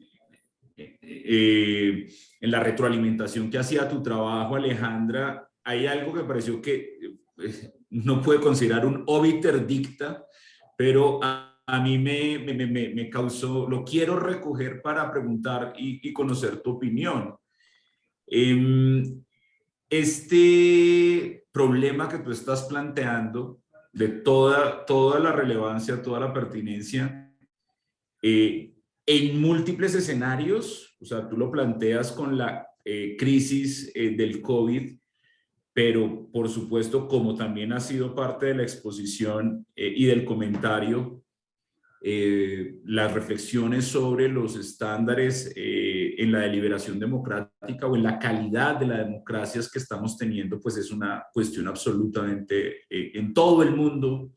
Y hay una vieja, y el caso que pones del COVID trae una vieja discusión, es una discusión vieja sobre el estado de excepción. Y cuando hay un estado de excepción, incluso si la democracia sirve para resolver estados de excepción. Entonces, esa es la clásica pregunta es que de pronto no todo lo resolvemos con democracia y hay momentos de urgencia en que hay que tomar decisiones y ahí está toda la vía decisionista en donde, pues, o sea, si le plantea, y eso está parte en toda tu reflexión, si le metemos democracia a momentos urgentes de decisión, pues lo que se va a postergar es la decisión misma y eso no es posible. Y entonces allí vienen unos argumentos realistas que descreen de los controles o los estándares normativos. Claro, el caso que tú estás estudiando es un caso que podría llegar a ser pensado como un caso de excepción, como un caso de urgencias, es decir, cabe en estas ideas de estado de sitio. Yo tengo dos preguntas en todo ese escenario. El primer, además agradeciéndote todo lo que nos has ilustrado y la suficiencia con que tú nos has educado y cultivado. De nuevo, la maravilla de estos espacios es eso, ver que la rueda mágica de estudiantes y profesores va girando y va girando constantemente, en donde uno que está en el rol de educador se vuelve educado por sus propios estudiantes y subrayo eso. Yo quisiera aprovechar como toda esta investigación que estás terminando para preguntarte, en primer lugar, ¿tú en qué lugar te pararías en relación a esa aspiración idealista, en último término, de que a pesar de que estemos en escenarios, idealista no lo digo peyorativamente, sino en el plano filosófico político del idealismo, incluso alemán, liberal, o sea, incluso en los escenarios de urgencia, es necesario controles, es necesario unos controles, porque si no vamos a estar en el escenario de la arbitrariedad. Es en el caso que tú analizas, ves activos los controles.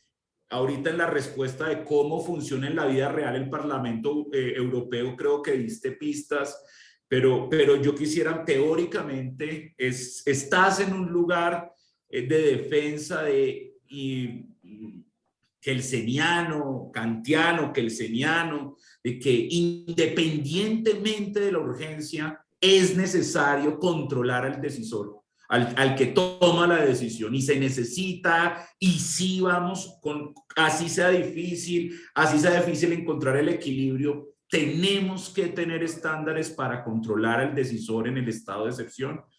Esa es una pregunta que quisiera escucharte, ¿cuál es tu posición? Y la segunda es un poco más, me gustaría que desarrollaras, y es, si yo escuché bien, tú estás viviendo en la Unión Europea, tú viviste esto en la Unión Europea, y si la pregunta es un poco más también de esa experiencia,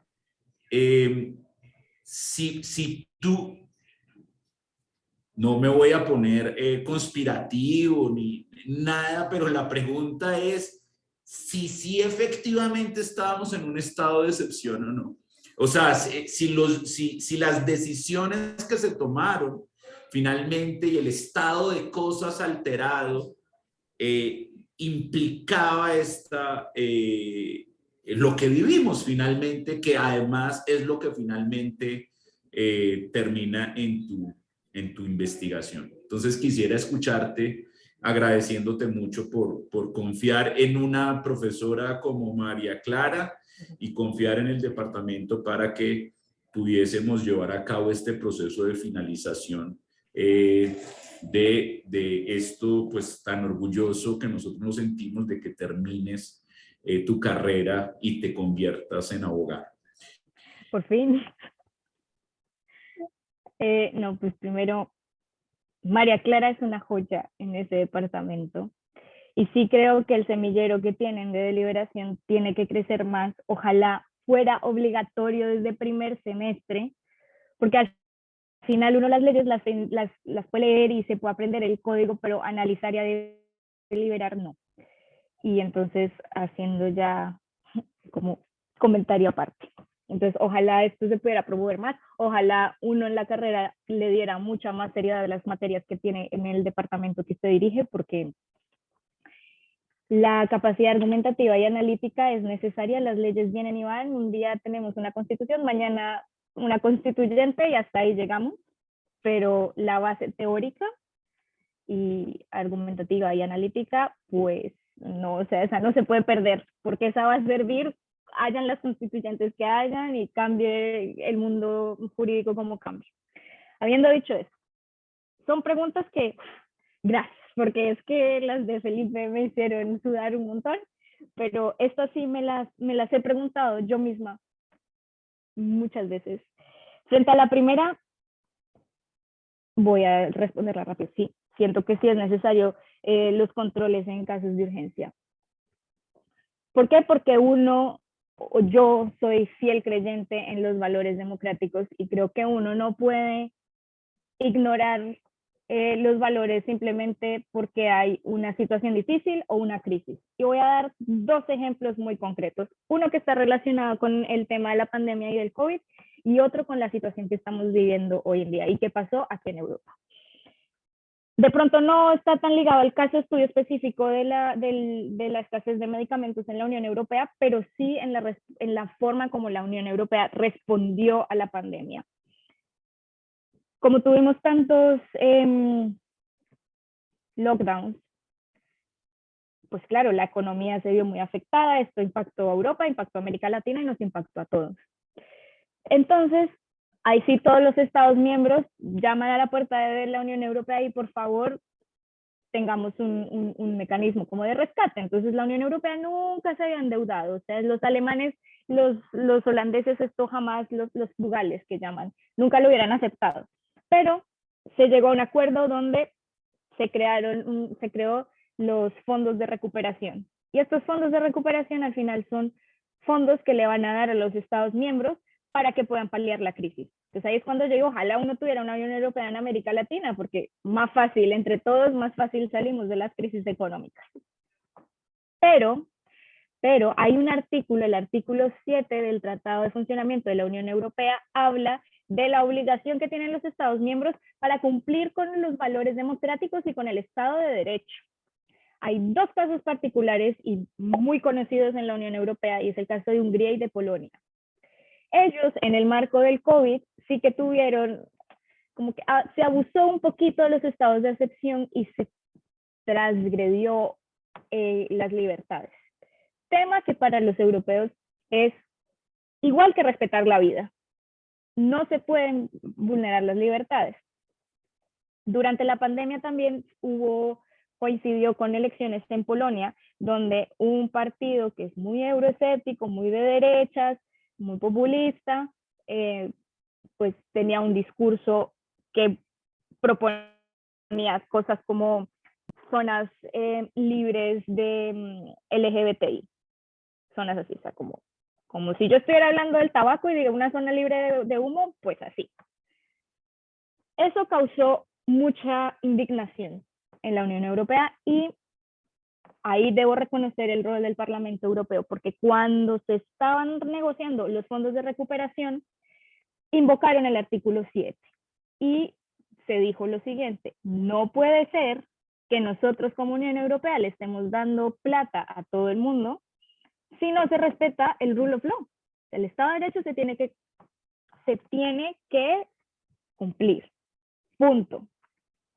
El Parlamento decidió que esos fondos de recuperación iban a estar condicionados al cumplimiento del Estado de Derecho y de los valores democráticos, que al final son el fundamento de la Unión Europea. El problema fue cuando se fue a negociar esto en el Consejo, porque volvemos a lo mismo, y ahí vuelvo a Liebhardt, porque es que ahí están los vetos muy, muy fuertes.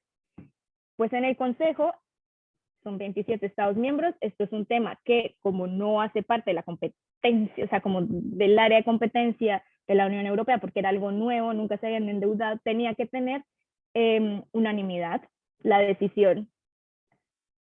Y entonces Víctor Orbán de Hungría y el polaco, que no me acuerdo el nombre, pues dijo, no, pues yo lo veto, y entonces empezó un periodo de negociación muy arduo, pero el Parlamento logró poner mucha presión y lograr que Polonia y Hungría no bloquearan más los fondos de recuperación, y al final dijeron, pues bueno, entonces Europa se va a enterar que no hay fondos de recuperación en ninguno de los Estados miembros por culpa de Víctor Orbán de Hungría y por Polonia. Y así como que hicieron presión para que se pasara. Un ejemplo donde deben haber controles, no todo vale, y algo tan frágil como la democracia y el Estado de Derecho, pues tienen que protegerse desde todos los frentes, incluso en momentos de crisis, y creo que aún más en momentos de crisis.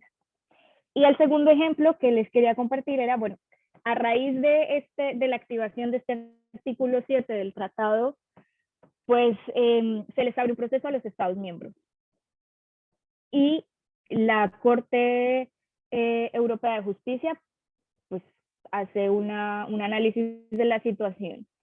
Cuando estalló la invasión rusa en contra de Ucrania, pues Polonia tiene una frontera muy, muy grande con Ucrania. Y en 2 días, porque en 2 días ya habían salido más de 2 millones de ucranianos. Y Polonia, a diferencia de lo que pasó en la crisis migratoria de 2015 de la Unión Europea, pues tuvo una política de puertas abiertas y ha recibido a los más de 5 millones de ucranianos que han huido de la guerra.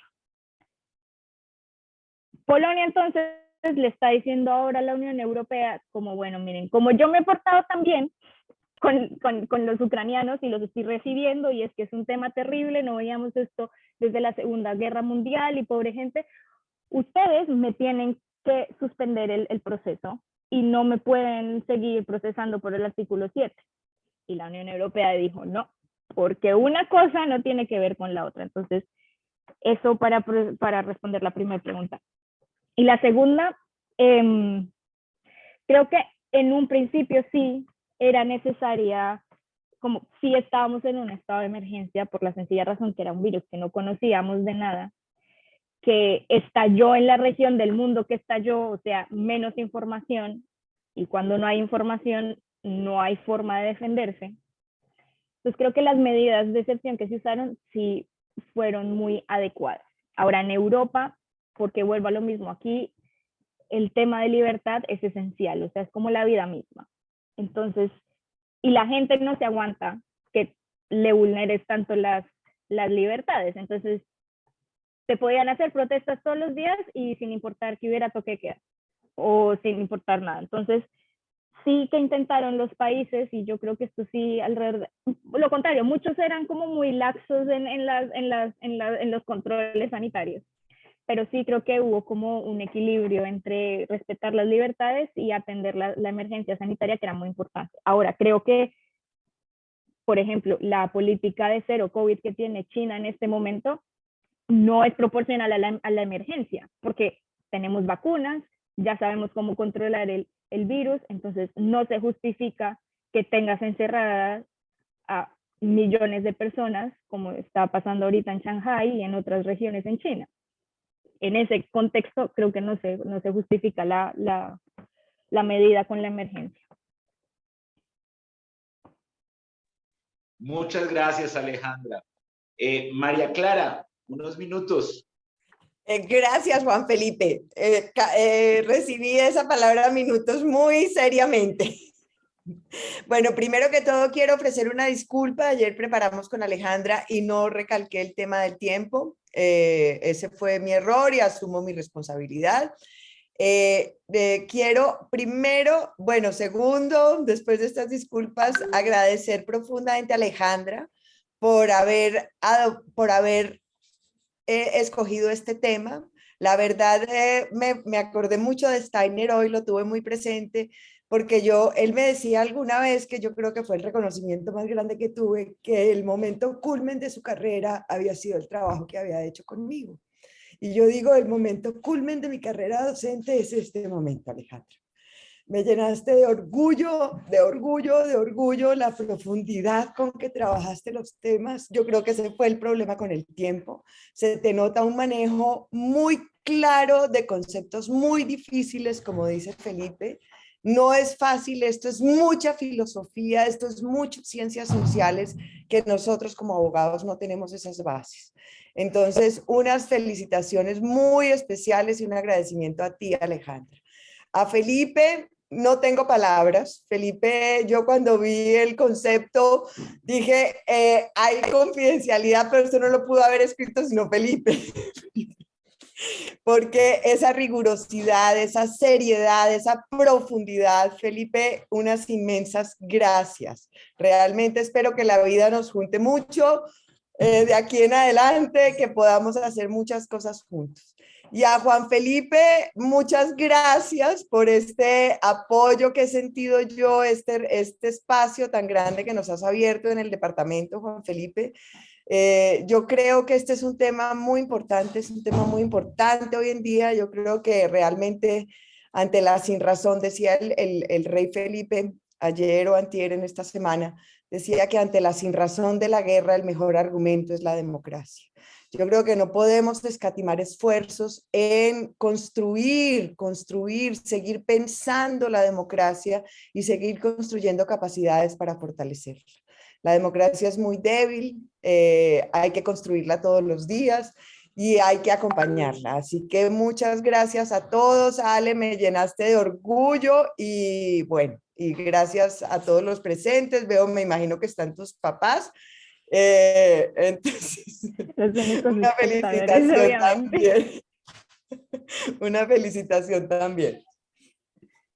Muchas gracias, María Clara. El agradecimiento, por supuesto, es a ti y el reconocimiento. Yo creo que yo retomo unas palabras que dijo Alejandra hace unos minutos.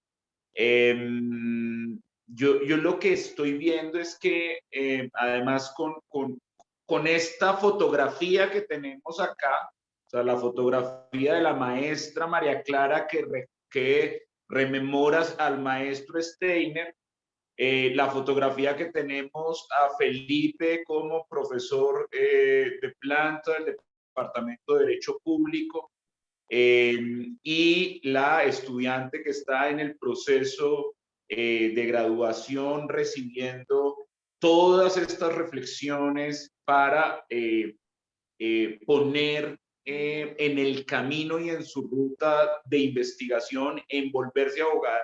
Esta fotografía, esta película que estamos viendo acá, para mí, eso también recogiendo la importancia de las palabras de Alejandra en relación al trabajo de María Clara, que está llevando en investigación a colegios, llevando hasta los tejidos más pequeños, microsociales, llevando hasta allá todas estas reflexiones. Yo creo que lo que esta película y esta fotografía, lo que está gestando, alimentando, es esa escuela que yo aspiro que María Clara nos entregue. Ojalá esto sirva para que Felipe también, o sea, para que ustedes se junten en los dos departamentos, para que Alejandra desde sus conexiones en donde está y con estas reflexiones se vuelva también discípula de esta escuela. Mi aspiración y mi esperanza es que estamos en el nacimiento y consolidación de una escuela sobre deliberación democrática con mucha perspectiva y mucho impacto en la sociedad colombiana y en el mundo, porque, como bien lo dicen ustedes, este déficit no es solamente en Colombia, sino que es un déficit a nivel global, y creo que nosotros podemos ser un centro de producción de conocimiento en ese sentido. Entonces, para mí esta fotografía, yo también estoy muy emocionado, porque esta fotografía me parece que es eso, como una fotografía de familia, de trabajo, de escuela, que le auguro mucha luz, mucha productividad. Bueno, ahora bien, con esta emoción, con todo esto que reconocemos, que me parece a mí que es el centro y la razón y la finalidad de hacer lo que hacemos, esto en todo caso es una actividad evaluativa que tiene como finalidad decidir sobre el producto académico que nos ha puesto a consideración la estudiante Alejandra. Y para eso, quien tiene el rol de evaluador en este escenario es Felipe, quien nos va a hacer en estos momentos, va a ser la sustentación de la rúbrica que ha tenido la responsabilidad de elaborar en relación a esta sustentación. Entonces le doy la palabra ya a Felipe para que nos presente sus conclusiones de la evaluación. Muy bien, muchas gracias, Juanfe. Me corresponde entonces, me corresponden dos cosas. Me corresponde un momento emocionante que ha iniciado, bueno, que ha tenido varios momentos emocionantes que yo destaco.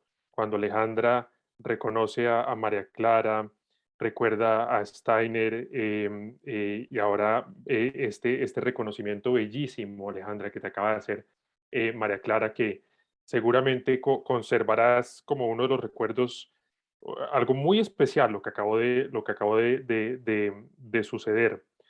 Entonces me corresponde hablar en la emoción, que es el lado oscuro, uno de los lados oscuros de la deliberación, y me corresponde también el peso de la evaluación, es un contraste, ahí hay un contraste interesante, pero yo puedo decir que es un peso muy ligero en esta ocasión, es un peso muy ligero y no tengo la más mínima duda acerca de lo que voy bueno, no sé si la más mínima, trato de evitar esos absolutos, pero no tengo dudas. No tengo dudas acerca de lo que voy a decir. Y lo que voy a decir es lo siguiente. Yo primero, yo quiero felicitarte, Alejandra. Yo quiero felicitarte. Quiero felicitarte.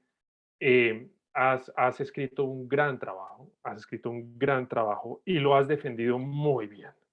Lo has defendido muy bien, caramba. Una inteligencia muy destacada. Creo que estamos ante un talento muy destacado, que nos debe hacer sentir a todos, por supuesto, muy orgullosos, incluyendo si están aquí tus papás, pues si están aquí tus papás, más emocionante todavía. Pero ellos discretos no ponen la cámara, si están, no lo sé. Es una presencia que tiene forma también de ausencia, muy importante. Ahora, la solvencia con que has dado respuesta, y repito, la inteligencia en el sentido, Alejandra, de que yo creo que lo más fantástico de los procesos educativos es, en verdad, enseñar a pensar, enseñar a cuestionar, enseñar a criticarse también, a reflexionar. Y yo todo esto lo veo en todas las respuestas que has dado, todas las respuestas que has dado de forma tal que lo quiero destacar. Y quiero destacar también lo que decía María Clara, y no lo había pensado, no lo había pensado de esa manera, pero claro, tú haces una carrera de derecho y con valentía incursionas en algo que es dificilísimo, caramba, es como si hubiera, volviendo a la metáfora de las montañas, es como si toda la carrera hubiera sido una montaña y hubieras escogido otra para hacer la tesis y escalado otra. Me parece fantástico. Aunque como tú lo has dicho, has recibido todas las herramientas de este departamento, de María Clara y de tus otros profesores de este departamento de filosofía, para que no hayan sido montañas tan distintas, y si fueron distintas, para que hayas podido escalar más fácilmente la segunda, de forma tal que eso también lo quiero destacar, como destacar el departamento, digamos, porque este es un resultado del departamento. Y desde luego a María Clara, ya un trabajo de grado es un diálogo, un trabajo de diálogo es un diálogo profesor-estudiante que, como decía Juan Felipe, en esa rueda mágica luego se invierte y luego somos los profesores los que estamos aprendiendo de los estudiantes y luego se vuelve una relaciones de aprendizaje mutuo y de igualdad, relaciones deliberativas en su sentido más profundo. De forma tal que yo también quiero extenderle una felicitación muy grande a María Clara y felicitarlas a ambas por la escogencia mutua que han realizado. Mi nota es, lo repito, sin lugar a dudas, la más alta. Entiendo que debo hacer una valoración tanto de la defensa como de las respuestas y creo que ambas son óptimas, es decir, la nota definitiva es cuantitativa, es 5. Y además, como ya lo expresaba en el momento del texto escrito, pero lo que pasó hoy no deja sino confirmarlo. Yo creo, Juan Felipe, que este es un trabajo que debe recibir la mención de honor de la universidad y de la facultad. Entiendo que es el más alto reconocimiento a un trabajo de grado. Y creo que lo merece. Creo que lo merece por lo siguiente, porque es un trabajo que ha sido innovador. Es un trabajo que ha sido innovador. O sea, es un trabajo que quizás esto lo puse en el concepto, pero voy a repetirlo, y es que nos deja mucho mejor de lo que nos encontró. Y de eso se trata, dejarnos todos un poco mejor de lo que nos encontramos. Y esta defensa también me dejó a mí mejor de lo que me encontró, y creo que a los demás participantes. De forma tal que por su solidez teórica, por demostrar, digamos, un estándar altísimo en el estudiante de grado. Estamos hablando de un estudiante de grado, las capacidades de un estudiante de grado, por incursionar en temas nuevos y por ser un trabajo innovador, yo creo que merece este reconocimiento. Muchas felicitaciones nuevamente. Pues muchas gracias, Felipe. Pues Alejandra, esta es la forma ideal en que nosotros queremos que nuestros estudiantes culminen este proceso y como lo reitero, pues esta es la magia del proceso educativo en donde tú estás recibiendo, pero ya empiezas a dar, y ese círculo de la reciprocidad es lo que hace que esta facultad, este centro de estudios tenga los años que tiene y vas a empezar a cargar sobre tus espaldas la responsabilidad de continuar esta rueda mágica. Te damos las más sinceras felicitaciones, aclarándote que como parte del reglamento, la sugerencia que hace el evaluador, la el departamento la pone en consideración del Consejo de Facultad, que es quien tiene la competencia de otorgarla o no. Entonces, lo que nosotros hacemos es, el evaluador prepara un concepto justificando por qué considera que es merecedora. Lo que quiero aclarar es que como parte del reglamento, ello no implica otorgar la mención. La mención la iremos a justificar al Consejo de Facultad, pero es el Consejo de Facultad como órgano competente en los procesos deliberativos, en los que, eso sí, exigiendo altos estándares de deliberación democrática, en los que con tomadores de decisiones O sea, todo. Todo lo del trabajo ahora no. Se aprueba o se prueba esa mención. Entonces, pero pues claro, para nosotros es mucha emoción que en último término, un esfuerzo, un trabajo, una inteligencia puesta en un tema tan relevante de tanto impacto social, pues hayamos crecido tanto con eso. Y ya también creemos que por reciprocidad, ojalá, pues tienes la máxima nota que 5 y ojalá también haya este reconocimiento. Te agradecemos mucho, mucho por entregarnos tu saber, tu tiempo, tu conocimiento, y pues con esto además estamos convencidos que tu camino ya es y será muy luminoso profesionalmente, y dejarás a esta Javeriana absolutamente orgullosa y lleno, hinchado nuestro pecho. A todas las personas, muchas gracias, María Clara. Bueno, Estos son los frutos de tanto trabajo que tú has hecho también y que nos entregas. Como te digo, tú nos vas a dejar acá una escuela de liberación democrática gigante. Seguimos aprendiendo de ti. Muchas gracias. Y por supuesto, Felipe, también tu inteligencia, tu agudeza, tu disciplina también es lo que nos enriquece profundamente. Muchas, muchas, muchas gracias. Alejandra, adelante. Gracias. No, es que ya todos hablan. Ahora sí, yo quiero hacer comentarios. No, pues primero agradecerles inmensamente, especialmente a María Clara.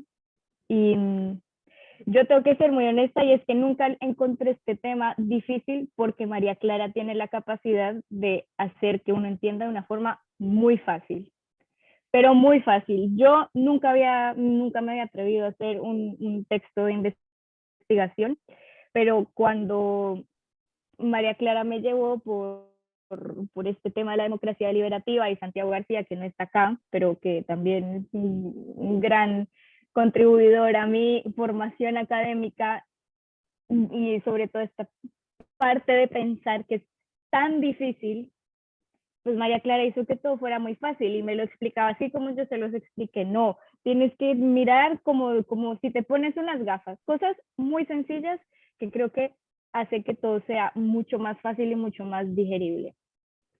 Primero eso.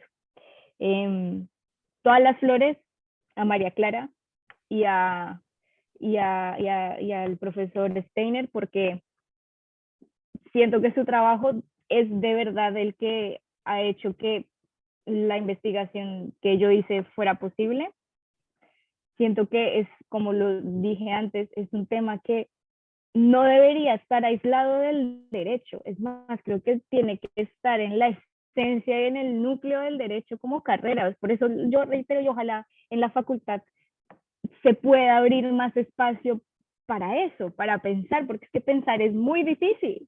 Sacar una idea es muy difícil. A mí me tocó leí estos libros 3 veces porque no llegaba como al quick del asunto, pero con profesores como los que hay en la Javeriana uno queda muy bien, y la que se hincha de orgullo y de honor de poder hacer parte de esta facultad soy yo, porque uno de pronto en Colombia no lo ve tanto, pero acá es que me ha tocado hacer uso de todo lo que he tenido que aprender allá, y no necesariamente de eso, de aprenderse de memoria algo, no, sino los preparatorios estos para mí fueron terribles, yo los sufrí un montón, pero fueron útiles. Los finales orales, o sea, yo le debo gran parte, o sea, no, muchísima de mi formación a la Javeriana, y la que se llena de orgullo soy yo, y quiero hacer eco a sus palabras, doctor García, y ojalá